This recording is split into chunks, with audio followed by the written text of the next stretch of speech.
I don't know the timing of all of these events, but basically they went to the the city. I guess it was Jericho.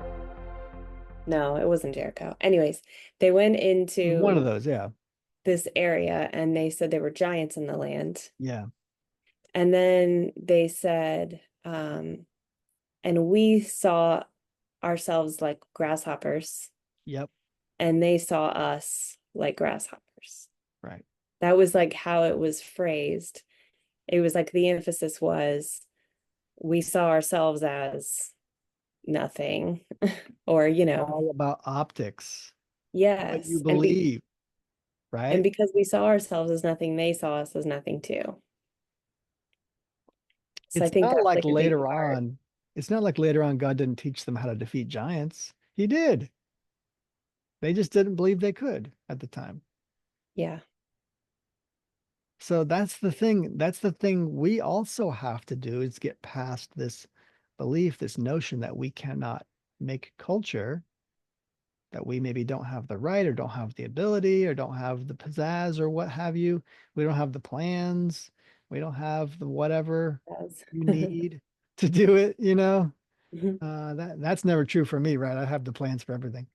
But but like, we might believe a certain thing about ourselves. That's just not true. And that thing is keeping us from believing we could do these things. Yeah. And that's the only reason it takes 40 years. You could be doing it tomorrow, right? Or at least, you could be following God's plan, right? His ideal plan for you is, you know, this and such, so you're following, if you're following him, he's not really trying to make it hard for you, but the truth is these are giants and you're going to have to defeat them. Oh, I'm sorry. You don't want to be victorious over giants, right? So we can't think about these things as really as obstacles, really. We just think of them as lessons. God is our Father. He's teaching us lessons. We have faith in him or we do not, right? Because the truth is, you really don't even need to have faith in yourself at all. Like, sure, you can look at yourself as a grasshopper, but if the point is that you have to look and see something in yourself in order to accomplish something, well, that's the problem, isn't it? We shouldn't have to look inside of ourselves and be like, I don't know if I'm good enough for this. If God sees something in you and he says, I know he can do this, well, who should you be listening to? Yourself or what God says about you? Who really Yeah. has the skivvy on it? Do you have the skill? Like really, you know what you're capable of? I mean, goodness, in the stories of when they did conquer these cities, they did miraculous things, things that they Yeah. couldn't have done by themselves.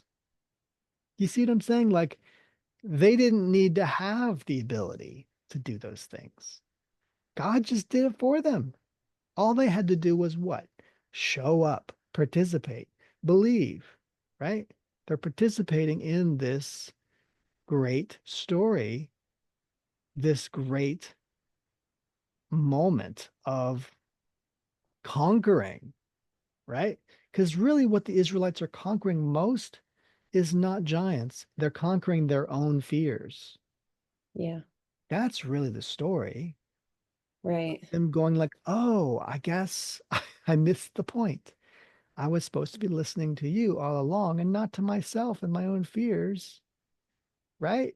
And that's really the false God, isn't it? The false God ends up, and that's one of the great stories, right? The great lessons of the Exodus is that it wasn't about defeating Egypt. It's about the Israelites defeating themselves and their own egos and their own fears and their own faults and their own issues, right?